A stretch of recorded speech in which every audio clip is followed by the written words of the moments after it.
Well, hello, Endow ladies. I'm here with one of my favorite people in the whole wide world, Douglas Minson. Welcome, Douglas. How are you?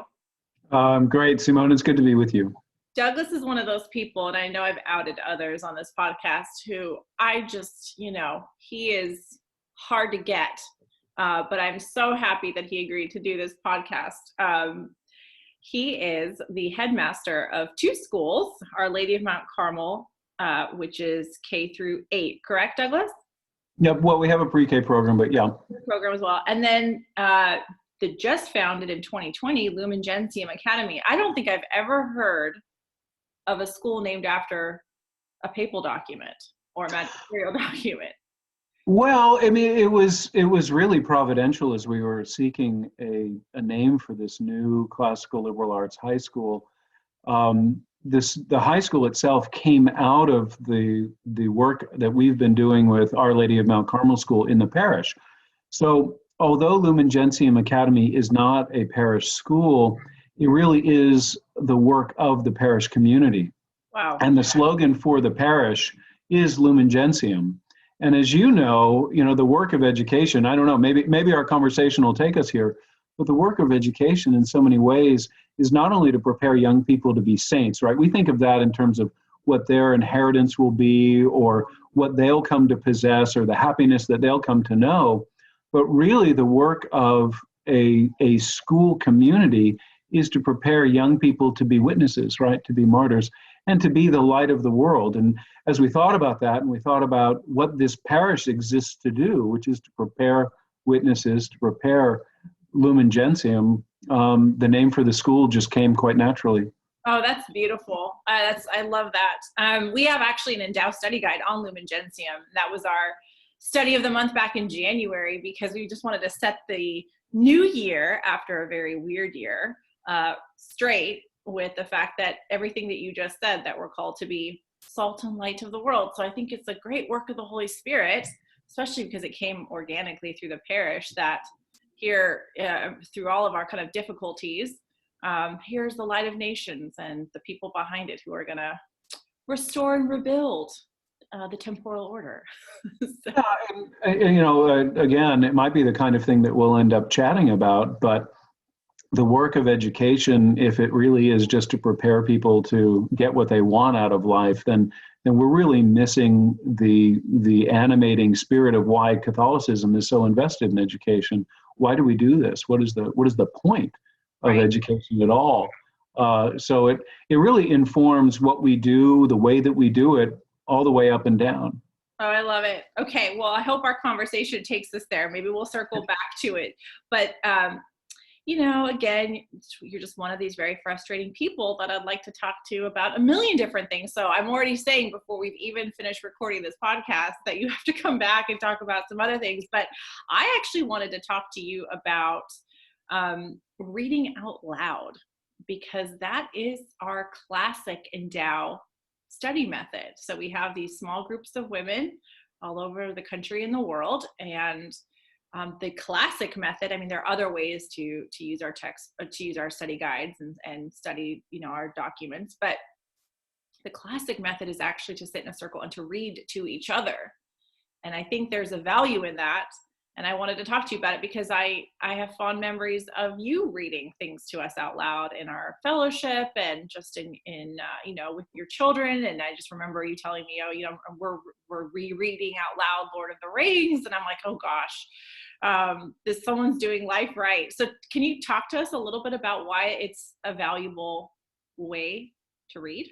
Yeah, I do think it is. I was fascinated to hear that that's part of the Endow program. And I was curious, why did that come about? Do you know why it was adopted as the convention?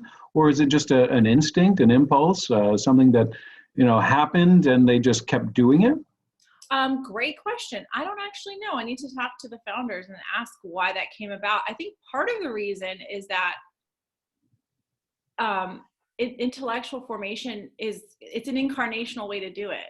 It's a shared event. So I think maybe if that wasn't articulated, I don't know, maybe it was, but I think that's at least part of the instinct of it. The other part is that we rarely have time. Our culture doesn't really help us cultivate the good life, the intellectual life, and make time for these things. So for busy women, for busy modern moms, there's no homework. So you show up and it's an event, and then you can leave and you don't have to worry about doing homework. Yeah, and really you want to get as much out of that time together as you can, because in all likelihood, that's the opportunity you're going to have, right? So in some ways you want to savor what you're doing. And I think that's part of reading aloud, right? Reading aloud creates a different kind of pacing for you, right? When you and I sit down to read a text, we'll start skimming it if we think we know where this is going, if we think we're familiar with the material, etc.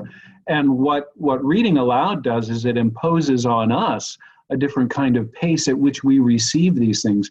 And there may be things then that we receive that we didn't anticipate, right? There are nuances, there are inflections, there's imagery, there are a lot of things that, again, if we're reading for information, we're going to gloss over. But if we're reading to receive, I think we adopt a different kind of posture. And by adopting that different kind of posture, there's a different kind of receptivity in us. In some ways, our souls are more open. So I think it's an inspired approach. A few years ago, there was a study done, a pretty compelling study. It was done at a Canadian university, the name of which escapes me at the moment. And what they found with the effect of reading aloud is a number of things that contribute to understanding, retention, etc. Long-term memory was strengthened. This has been borne out now with a number of neurological studies. Seeing, saying, and hearing all together powerfully reinforce what it is that we're receiving. And again, I think it's more than just information, right? What is communicated to us is not simply facts, but also images, and more than data, but rather a spirit of something that can be communicated that we would otherwise, because we struggle to quantify it, we might neglect or be inattentive to. Yeah, wow. There's a lot there. I think for the more practical minded people, or just maybe our utilitarian culture, it is like just about getting the information and getting it as fast as possible. But what you're saying is that the approach allows you to internalize and actually receive the information, which is why it's not just, we say it's like more than just a study, but it's actually formation. Like it's supposed to change you in the experience. Yeah, and I think it changes you not only intellectually, right? And that's what that study was ordered to. How much better do we learn when we have the opportunity to listen? And I think all of that's true. Richard Restak is a neurologist at George Washington University, and he wrote a wonderful collection of studies in his work, The New Brain, where he compared the different modes of receiving information and how they, depending on the mode, how they engage different activity centers in the brain. And he found that reading and listening overlap considerably. And even to the point where, I don't know if you've ever had this experience, but sometimes I struggle to remember whether or not I've read a book or if I've listened to it in audio, right? Sometimes my experience of having listened to an audiobook sort of disappears into that category of books that I've read, and I might forget that it was something that I heard the first time or a second time in the car rather than something I sat down and read. And neurologically, the reason for that is that the same activity centers of engagement are involved in listening and reading. This is very, very different from the way that we receive images, very, very different from the way that we watch television, right? Which tends to be very isolated. It's just a couple of areas. It's not demanding. And this is the reason why, our brains burn fewer calories when we watch TV than when we read a book, right? You're much more actively engaged when you're reading or listening to an audiobook or listening to NPR than you are when you're watching television. So the good news Restak found out is that readers can learn to watch TV like they read. The bad news is that TV watchers can learn to read like they watch TV. Right? Oh no! Say that one more time, because I think that that's super important and depressing to me. Yeah, so the habituation really matters in the Right. same way that learning to listen aloud kind of forces you to develop and cultivate an attention span. Yep. So when you have to read, patiently and carefully and thoughtfully and critically, you can develop a certain kind of habit for encountering information that you can export to other modes of receiving information. How do you measure that in yourself? Because I mean, gosh, okay, I have like 5, 6 more questions now that I want to talk to you about this. How do you measure in yourself if you are taking the formation you receive from reading and like growing your attention span, reading well, reading carefully, letting yourself be tired by the intellectual work, and then allowing that formation to dominate how you watch television, as opposed to like the kind of not laziness of watching television, but the like less demanding experience of watching television influence how you read? How do you know you're doing it okay? Yeah, I mean, I think if you look for it, right, if you are examining yourself and how you react to material, look, as you've grown as a reader, you know that you read differently now, and you read very carefully, and you know the difference in your experience of reading now from your experience of reading some time ago as you were still developing those skills. And if you pause and you consider all of the things that you're doing when you encounter a new text, right? You'll get excited when a new encyclical is going to be released, right? Lumen Gentium, part 2. You'll get really excited about it. And when you sit down to read that you're already, light years ahead of where you were the first time you read a papal encyclical.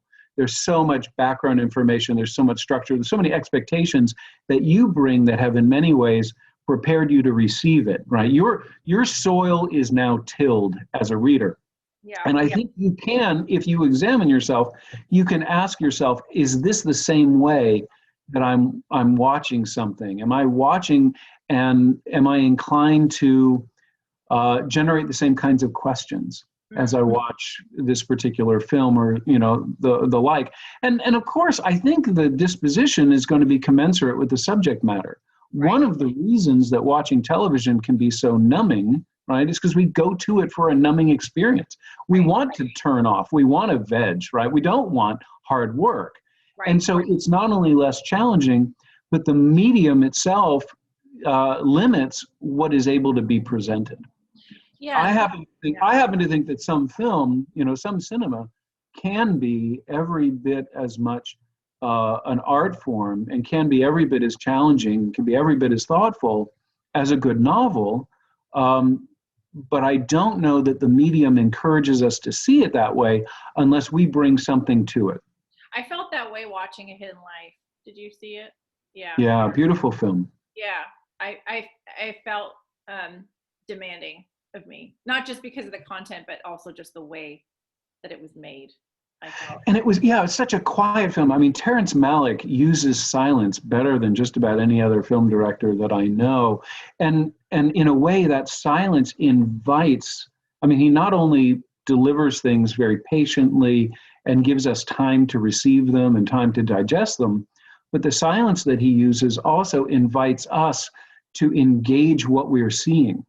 Yeah. So when we rebooted Our Lady of Mount Carmel School, which was founded, 1863, when we rebooted it 5 years ago as a classical liberal arts academy, one of the things that I did was assign middle school students summer reading. The reason for summer reading is, one, we want them to cultivate habits of independent learning. We want them to understand reading outside of school hours, etc. We also want to hit the ground running on day one, right? We want to start class on day one. So our 6th graders all read The Wind in the Willows. And I will never forget, in that first week of school, as we were this new classical liberal arts school and the kids don't know what they're in for, and it's unlike anything they've ever experienced before, one of our students, rather forthrightly, I was so proud of him, he objected. He said, I don't like this. I've never had to read a whole book before. And I've never had to read one that requires me to do this much work. I've never had to read something that requires me to do so much imagining. He says, I prefer to watch a movie because it does my imagining for me. Yeah, wow. Ouch. And what a perception. I think that's exactly right. Yeah. Now, when he left our school, when he graduated, at the end of his third year with us, he was our most voracious reader. He was completely won over, most enthusiastic about the curriculum, and had really become a reader and was eager to do that work. But that only happens, over time and with real effort. And painfully. Yeah. Especially if you're habituated, as many of our young kids are, as we are, to just give away your imagination. And I think that's the most painful thing for me is I remember being a kid in the library, sitting in the tree in the middle of the library with all of the magic and all the Chronicles of Narnia and all of my imagination. And then at a certain point, as we became more technological and the internet, I remember that being taken away in large part and kind of giving into that. And then later on, really missing the magic of my own imagination and being kind of upset about it. I mean, I felt like something had been taken from me, to then going back to, okay, reset. I'm going to take back what's mine. And, I'll be dramatic about the lament of the books that I should have read before I saw the movie. That Right. I felt the real loss of that. So with reading then, and I think for Endow women too, we're such an isolated, lonely culture, and social media is a way to mitigate that. But then social media with addiction to it, which is hard not to get addicted to social media, kind of takes us away from the mental hard work. And then it's harder to carve out that time for intellectual formation, time with your girlfriends, time to study things. And so many women I've talked to will say, if it wasn't for social media, I wouldn't even have met Catholic women. I wouldn't even have met the Christian community. And that's kind of sad too. So what do we do? This is a big question. Well, these things all fold together. I think your sensitivity is exactly right. So building relationships requires that we have something to bring to the table, right? And that often means doing the hard work of developing our own understanding of the world around us, so that we understand our place in it. We understand our stewardship of it.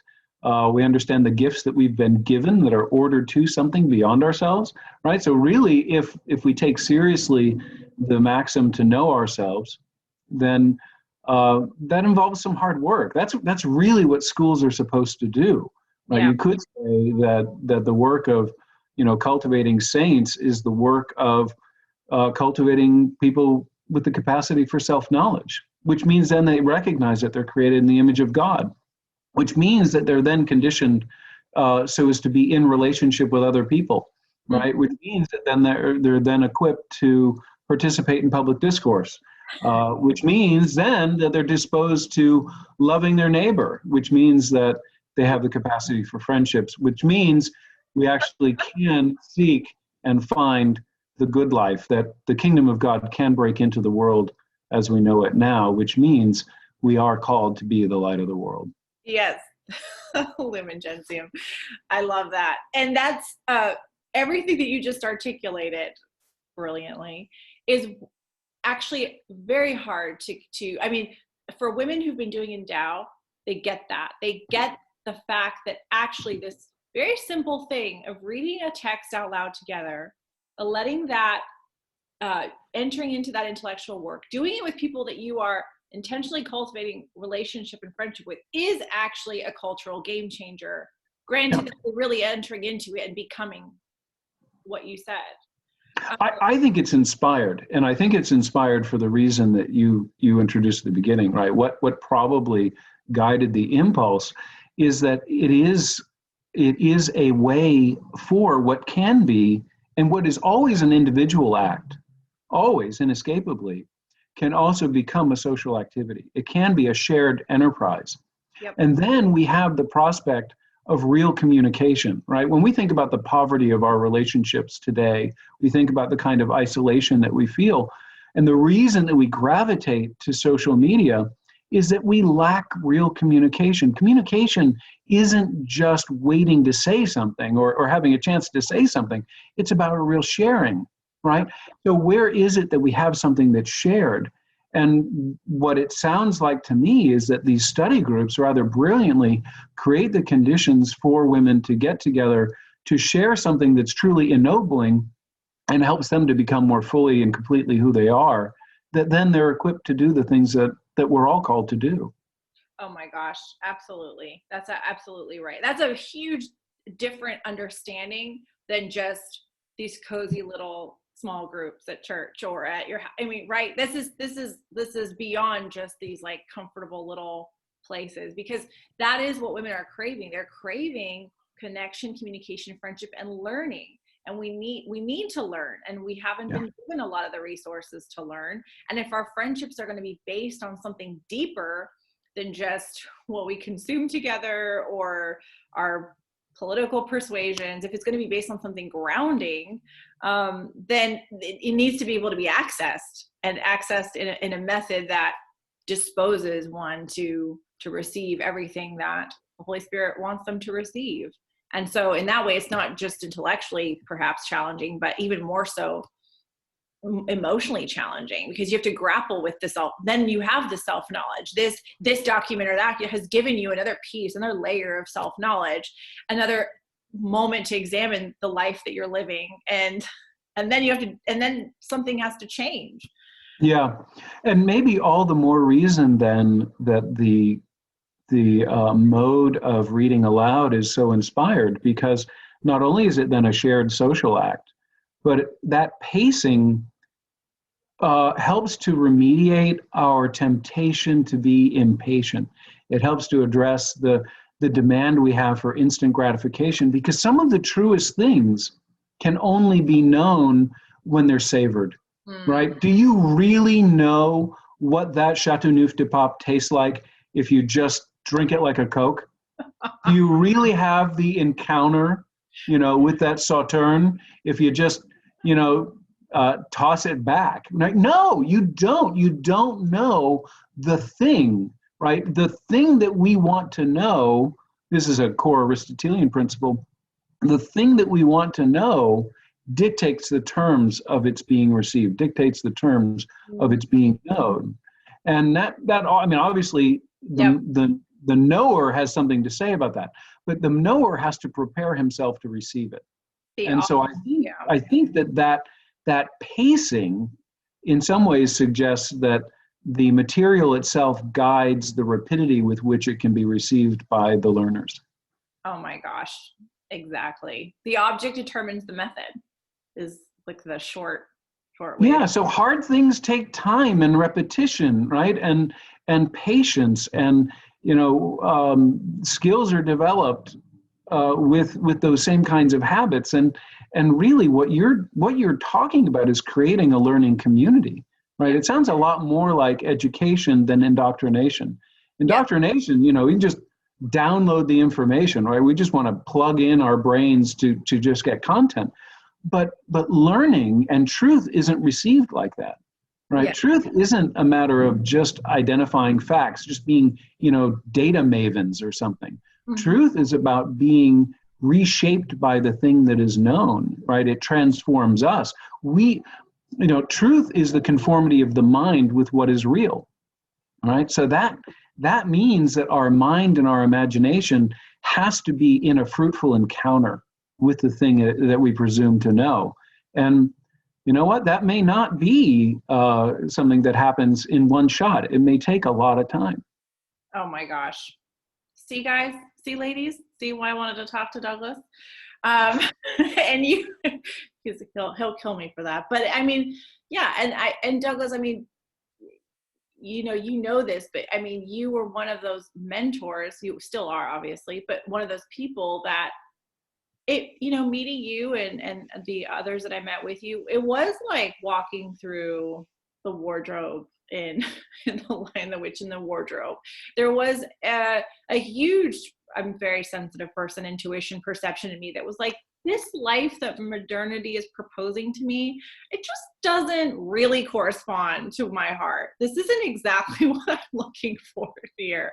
I don't buy it. I don't know what the answer is, but this can't be it. Yeah, there's got to be more.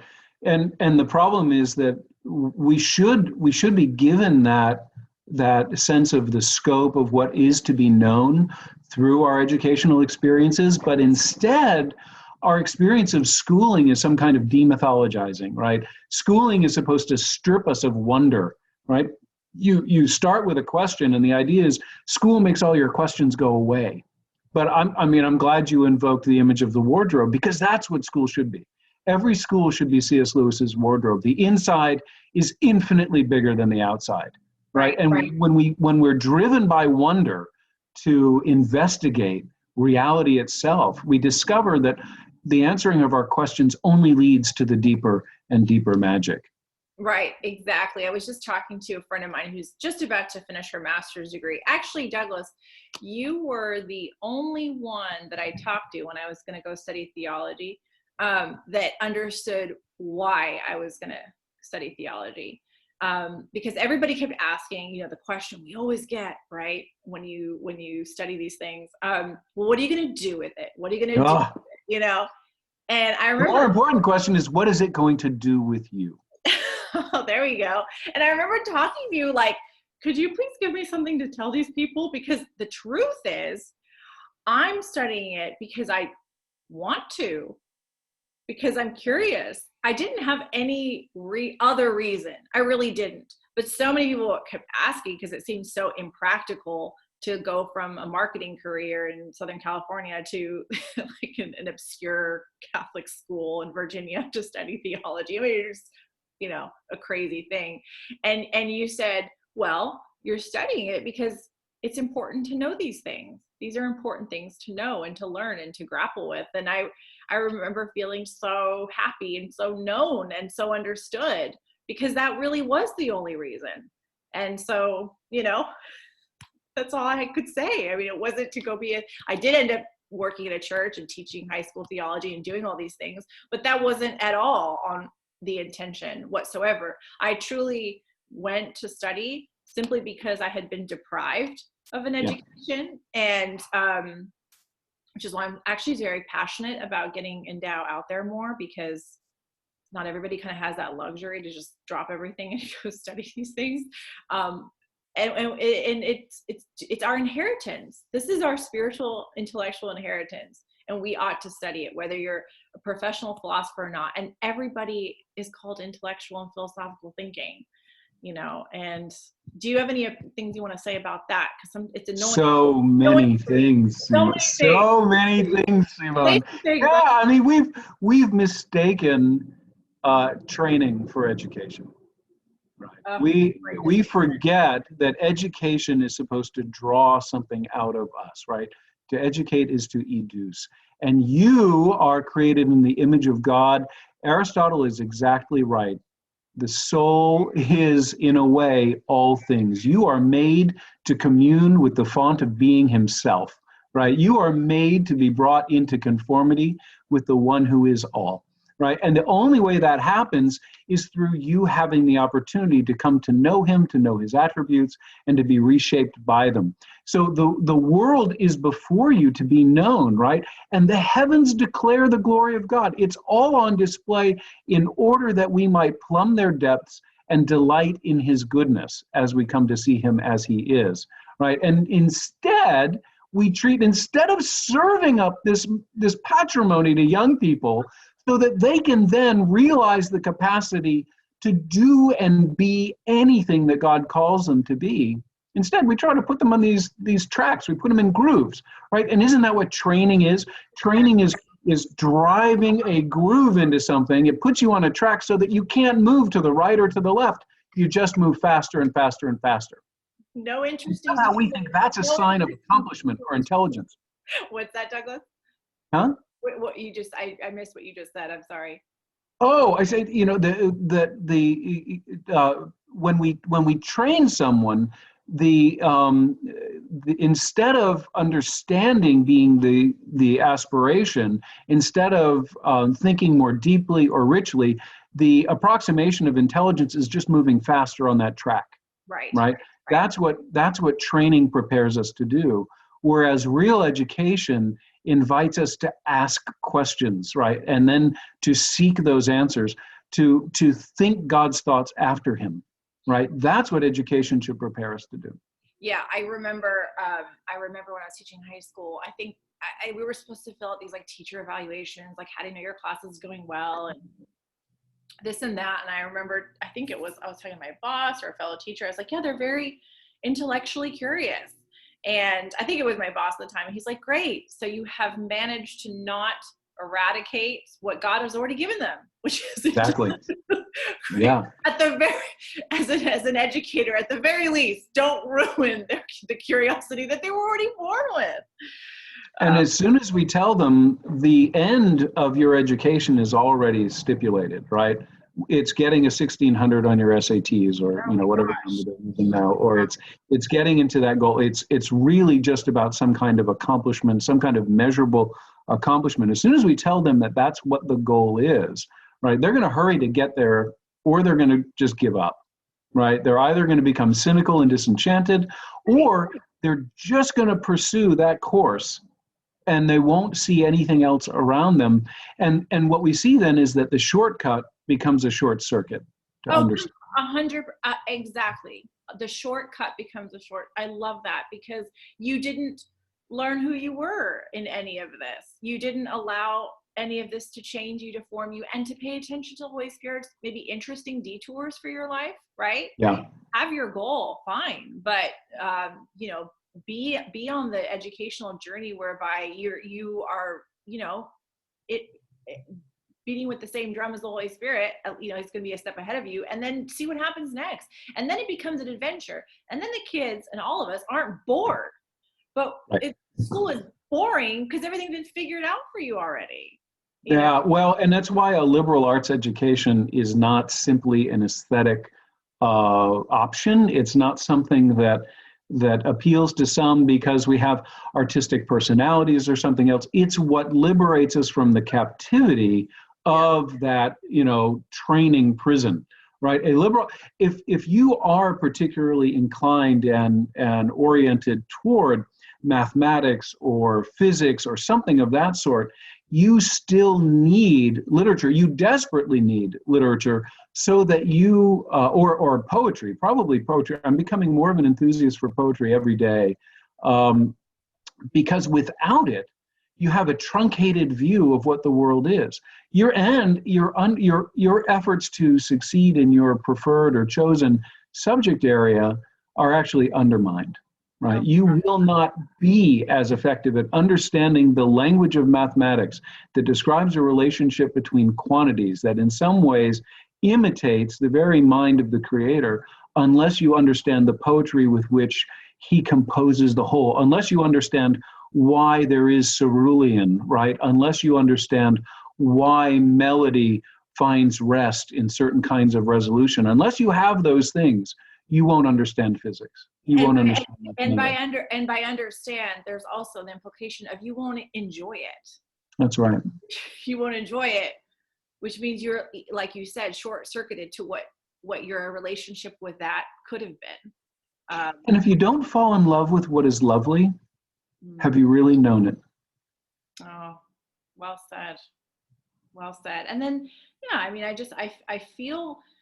I feel for these. I remember in high school, because I taught seniors, and all the stress, because they had to have everything figured out at 17 and a half, and I said, the fact that you're reacting so internally violently and frustratingly, to me, is a sign that there's still life in you, that on some level, this is not how it's supposed to be for you.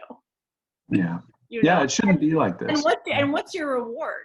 So you get a high-paying job with money and whatever, great. We all need to live and make money. But if that's your only reward, if the reward itself isn't a changed you, isn't an interesting you, isn't a relational you, of course they're mad. Of course they're frustrated. Of course they hate the SATs. Of course they hate all this stuff, because they know it's an affront to their dignity. It's just and it's tough, because in some ways those artificial and unnatural measures of academic rigor, they have something going for them, right? They attest to something that is true, which is that learning is hard work.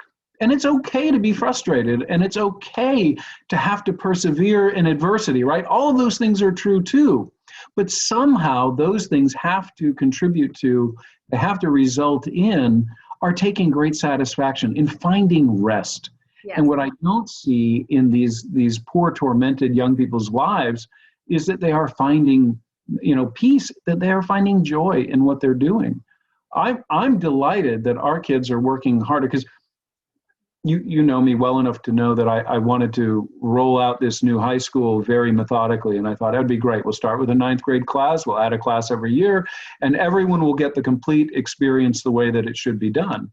Mm-hmm. But because this was the work of a community, we found parents with students in 10th, 11th, and even 3 students in 12th grade said that we can't endure what they're suffering through right now any longer. We want this for all of them. So we actually started the high school with all 4 grades. It's madness, complete madness, right? And so the fact that they've now experienced, in some ways they've gone through a first semester of, like detoxification, right? And a rediscovery of what it is to learn for the sake of learning and delighting in it, right? We have students who intend to go to Ivy League schools who are learning to become somewhat indifferent to the grades that they receive, because that pales beside the merit of having had this encounter with the material itself. Yeah, absolutely. I absolutely. I just remember, again, in high school, I love learning, always have. I think I barely studied for the AP history exam because I just really enjoyed history. And ended up doing so much better on it than friends of mine who studied so hard and whatnot, just because I cared, because I loved it. And then it kind of reminds me of Pieper in Leisure, the Basis of Culture, where he says, the man who prays sleeps better, but if you pray to sleep better, it doesn't work that way. Yeah, wisdom, my friend. That's absolutely right. Well, we have a few minutes left. I wanted to tell you briefly about this little breakthrough that I had. I think you'll appreciate this. And then I want to hear your any concluding thoughts. And if the podcast runs longer, that's okay too. But I know I want to have you back as well.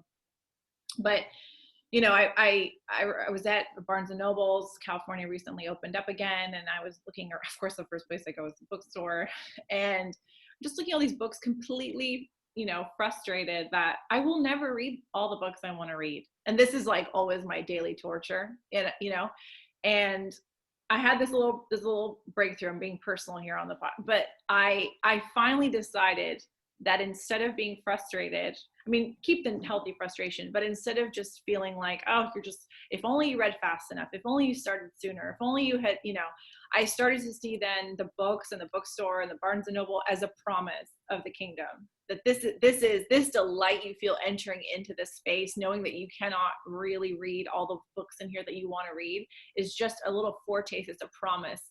It's an anticipation of the glory of God. So I just wanted to share that with you. It was a little breakthrough, so I can be a little bit less hard on myself when I go into a space.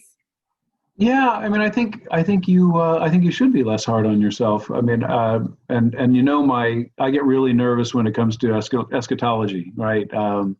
But I think that what you see in a bookstore in some ways is that evidence of, or a foretaste of, the way that the kingdom of heaven makes itself known and felt even now, that all of these things in some way help us to anticipate and prepare ourselves. But, the path that you're on is the path that you've been given to walk. And really the only issue isn't how many books you'll get to read. It's what are you going to read next, right? Yeah. You're counting the days, you're getting ahead of yourself. Savor the book now while you have it, and in that way grow in the likeness of Christ that has been made available to you. I don't know. My concern sometimes is with the number of books that I have read, that I probably shouldn't have. Right? I think about some of the books behind me. I have some great bad books, right? And I wonder, how helpful have they been? And I'm always looking for the flower in the wasteland. And I say, well, yes, it's this, but, it's also that, or it helps me to appreciate other things more. And, in some ways, I think you have to let yourself off the hook and be the reader. Read carefully, read critically, but read in a yielded way. C.S. Lewis said that he thinks the first read of any book should be done almost uncritically, right? Let the author have his chance to do what he's going to do, and then respond to it afterward. And maybe on that second read, bring more of a critical eye to it.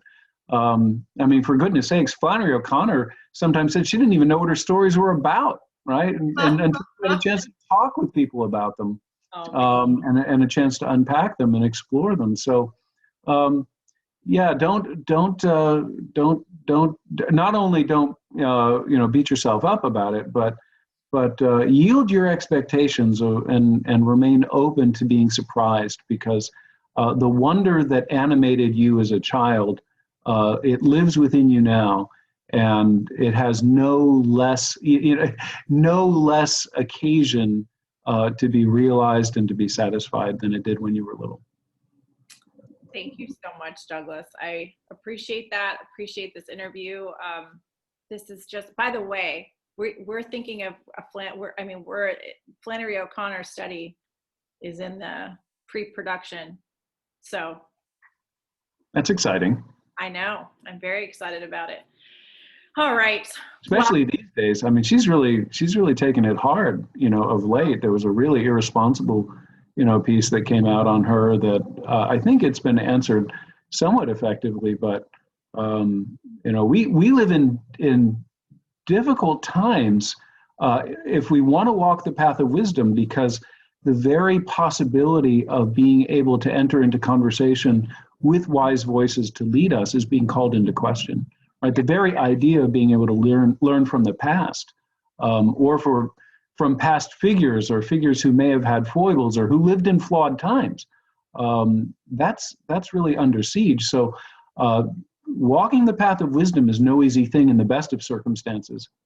And these are quite evidently not the best of circumstances. So God bless you and Endow for taking that path. You're making available to people something that is of immeasurable worth. Well, thank you, Douglas, and thank you for all your work in the schools. There's no greater profession, I think. Father Giussani said, because it's right in the middle of humanity. Teaching's right in the middle of humanity. So there's nothing greater. So thank you for your work, your personal vocation, and how you've changed my life and so many others I know. Any last words before we say goodbye? I've rambled on for a while. I mean, don't get me started again. No, this is great. Thank you again. Thanks.